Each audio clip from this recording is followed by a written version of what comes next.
Ayant fait enfermer sa sœur Sophie au monastère de Novodevitchi à Moscou, Pierre, à 17 ans, en 1689, est le quatrième des Romanov à prendre les rênes de la Russie. Ce colosse de 2 mètres, navigateur et charpentier averti, entreprend un voyage initiatique en Europe. À son retour, il occidentalise la Russie et rêve d'un grand port militaire sur la Baltique, fenêtre ouverte de la Russie sur l'Europe. À la suite de sa victoire sur la Suède, il devient Pierre Ier, Pierre le Grand. Et de la volonté de cet homme, en 1703, naîtra à l'embouchure de la Neva, au bord du golfe de Finlande, dans les brumes du Nord, Saint-Pétersbourg. Dès 1712, il en fera la capitale de la Russie. Elle le demeurera jusqu'en 1917 à l'avènement des bolcheviks. Du port fluvial où le Léon Tolstoï a accosté en début de matinée, nous partons à la visite de la ville. La température extérieure est à l'heure actuelle de 14 degrés, un beau soleil arrive. Première étape dans une boucle de la Neva Smolny.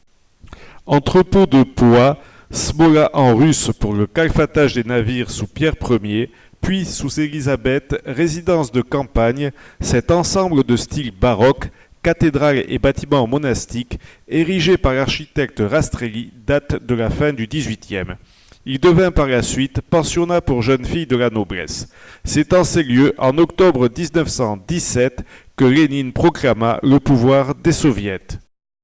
Nous parcourons la ville, ici le château Michel, édifié pour le tsar Paul Ier, paranoïaque, il y fut assassiné 40 jours après son installation en 1801.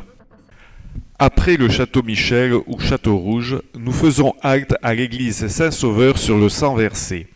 De style néo-russe, elle s'inspire de la cathédrale de Basile le Bienheureux à Moscou. Les mosaïques couvrent la façade et les murs. Elle a été construite sur le lieu même où le tsar Alexandre II, dit le Libérateur, pour avoir aboli le servage, fut assassiné en 1881 par des terroristes.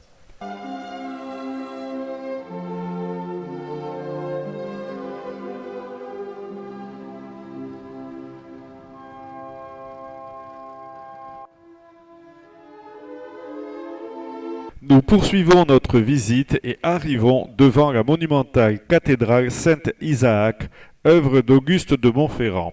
Achevée en 1858, après 40 années de travaux, elle se signale par ses 4 façades au fronton soutenues par d'énormes colonnes corinthiennes et sa coupole de 101 mètres.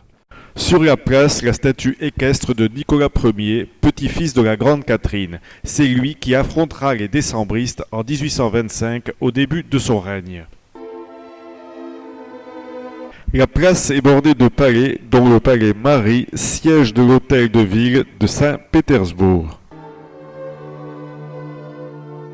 Et au bout de la perspective Vosnesenski, la flèche de l'Amirauté, avec cette girouette qui représente un petit bateau caravelle, encore un des symboles de Saint-Pétersbourg. Puis nous longeons le Sénat et le Saint-Synode. En face, sur la place des Décembristes, la statue équestre de Pierre le Grand, créée par Étienne Folconet en 1782 et voulue par la Grande Catherine. Par le pont du lieutenant Schmitt, nous traversons la Neva pour rejoindre l'île Vassilievski, où se trouvait le port de Pierre Ier. Ces colonnes rostrales à l'étrave de l'île en sont le symbole. Nous revenons sur la rive gauche par le pont du Palais, pour rejoindre la cathédrale Saint-Nicolas des Marins, leur patron et saint très vénéré dans toute la Russie. Elle fut consacrée en 1770. De style baroque, réalisée par un élève de Rastrelli, elle présente un clocher indépendant à 4 niveaux. Dans le même quartier, entre la Moïka et la Fontanka, se situe le théâtre Mariinsky. À la moitié du 19e siècle, Glinka, on dit toujours fondateur de l'opéra russe parce qu'il a écrit la première fois en russe. Nous terminons cette matinée en traversant une partie de la ville pour nous rendre au restaurant. Notre pont, il est moins large, moins doré, mais quand même il est plus long. 600 mètres à 6 travées.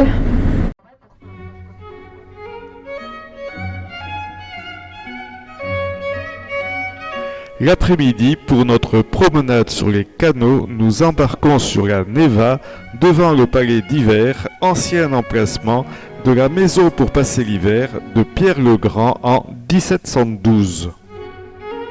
Il est relié au petit ermitage construit par Catherine II. Vient ensuite le vieil ermitage. L'ensemble ne constitue qu'une partie du grand musée de l'Ermitage. Sur la rive opposée, la forteresse Saint-Pierre-Saint-Paul. Puis le palais de marbre avant d'arriver au pont de la Trinité, construit en 1897 par la Compagnie des Batignolles, celle qui réalisa le pont Alexandre III à Paris. C'était l'époque de la grande entente franco-russe. Nous avons tourné à droite et pris le canal de la rivière Fontanka qui se jette dans la Neva. Nous passons devant le jardin et palais d'été.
Nous faisons demi-tour et nous allons repasser devant le palais et jardin d'été avec ses magnifiques grilles pour traverser la Neva et rejoindre l'île des Lièvres où dès 1703 Pierre le Grand fit construire sa citadelle pour protéger le delta de la Neva des Suédois. Par un oukase de 1714, il interdit en Russie, sauf à Saint-Pétersbourg, de construire en pierre, ordonna à tous les maîtres tailleurs d'y venir travailler.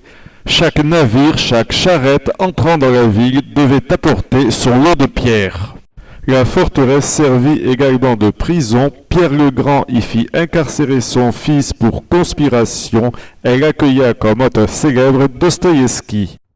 La cathédrale Saint-Pierre-Saint-Paul, construite de 1712 à 1733 par l'architecte Trésini, en est le principal édifice. La flèche de son clocher culmine à 122 mètres. On y trouve mêlées des traditions culturelles russes orthodoxes avec son iconostase et européenne catholique avec sa chaire en bois sculpté. Depuis Pierre le Grand, la nef de la cathédrale est le panthéon des Romanov. Le tombeau de Pierre le Grand, toujours fleuri. Depuis 1998, reposent ici les restes de Nicolas II et de sa famille.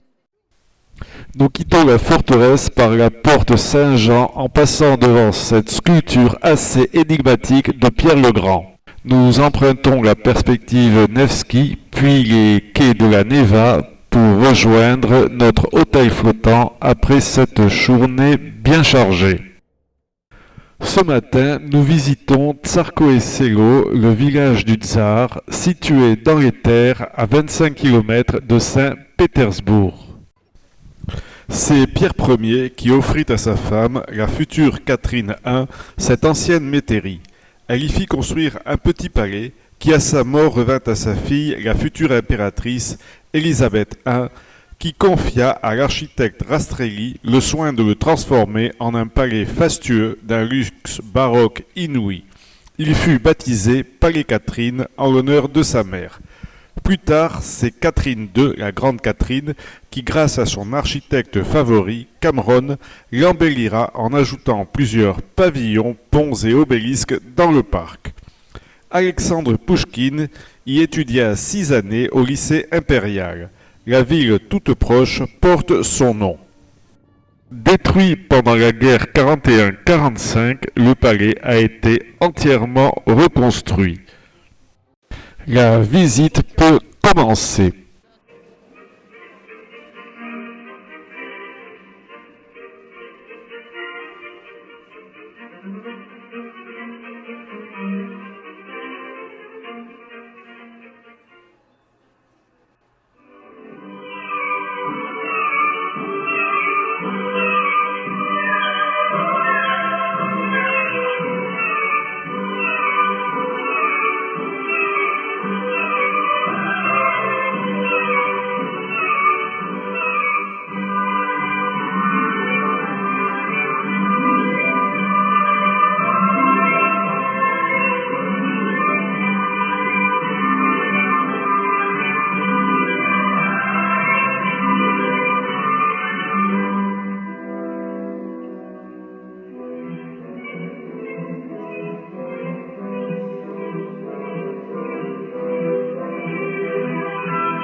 Nous consacrons l'après-midi au musée de l'Ermitage.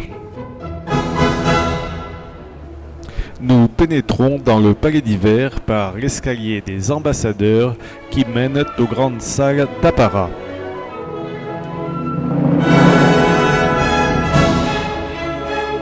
C'est Catherine II, conseillée en particulier par Diderot, qui acquiert des œuvres d'art dans toute l'Europe. Les collections seront abritées dans le vieil et le nouvel Ermitage, en faisant ainsi le musée impérial. Le palais d'hiver restera la demeure des tsars jusqu'à la révolution bolchevique.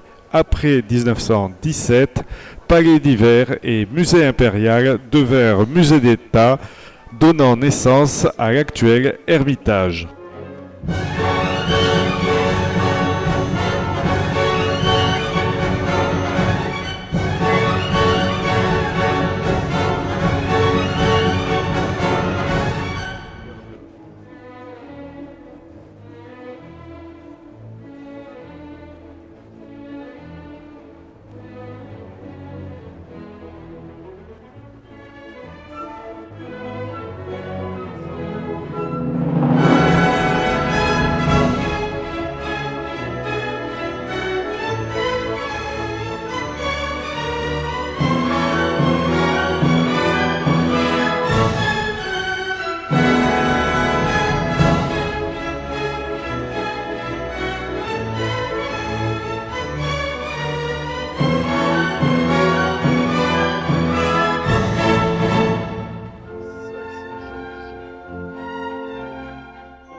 À 32 km à l'ouest de Saint-Pétersbourg, au bord du golfe de Finlande, Peterhof est né de l'imagination de Pierre le Grand qui en fit sa résidence d'été.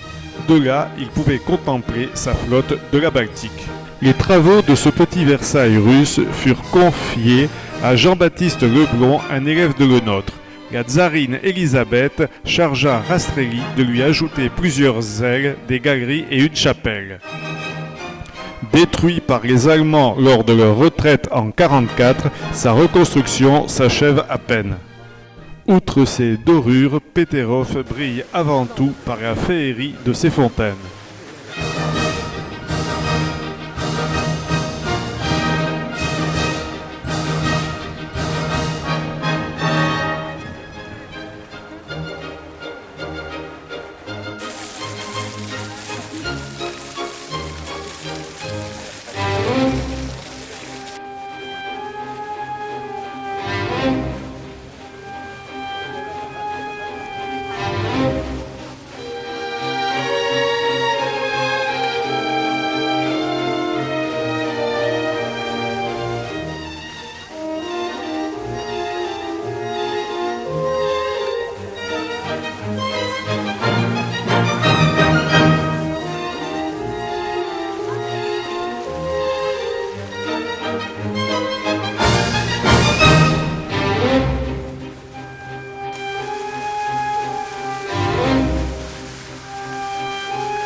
En cette dernière après-midi, nous nous promenons au centre-ville en partant de la place du Palais.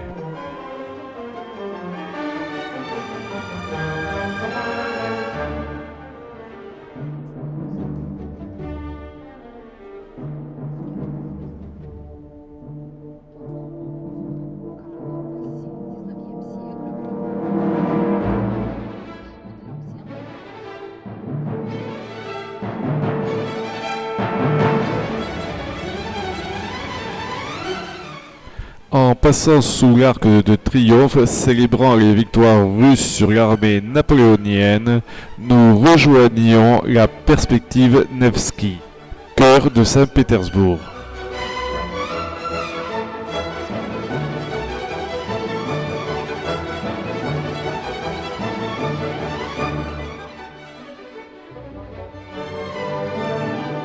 Le club littéraire où Alexandre Pouchkine but son dernier café avant de se rendre à son duel fatal.